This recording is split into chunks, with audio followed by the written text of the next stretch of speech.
अस्सलाम वालेकुम दोस्तों, मुल्तान रोड लाहौर में आज के फ्रूट का रेट जान लेते हैं, क्या क्या रेट चल रहा है। अस्सलाम वालेकुम भाईजान, क्या हाल है? ठीक है।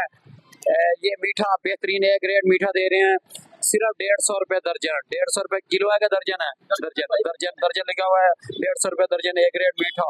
मीठा चेक करें, एक रेट मीठा 150 रुपए दर्जन दे रहे हैं। और ये वाले सेब गाचा 250 रुपए किलो, अच्छे वाला गाचा 250 रुपए किलो दे रहे हैं। और मीठे ये वाला है गोल्डन में अच्छे मीठे, ये 200 रुपए दे रहे हैं अच्छे वाले। फ्रेश मीठे 200 रुपए दर्जन ये दे रहे।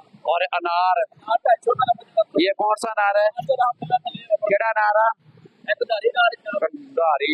अच्छा, एल है सेब, हाँ 150 रुपए किलो। अच्छा, एल है,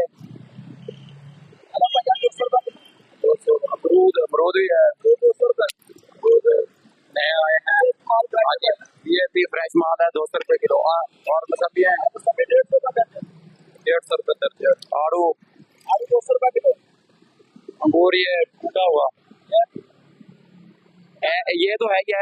ये कैसे दे रहे हैं सुंदर खाने? 500 रुपए किलो टोटा।